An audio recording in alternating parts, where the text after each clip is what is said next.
Once upon a time, in a small village, there lived a group of ants. They worked tirelessly every day, collecting food and building their homes. Among them, there was a young ant named Andy, who always took shortcuts and avoided hard work. One sunny day, while the ants were storing food for the winter, a terrible storm struck.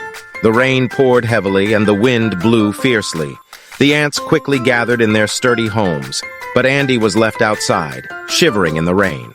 Realizing his mistake, Andy regretted not working diligently. Just then, a kind-hearted squirrel named Sammy came to his rescue. Sammy brought Andy to his cozy tree hollow, where they both stayed safe and warm. From that day on, Andy learned the value of hard work and understood that shortcuts lead to trouble. He became the most diligent ant, inspiring others with his dedication and reminding them that hard work always pays off.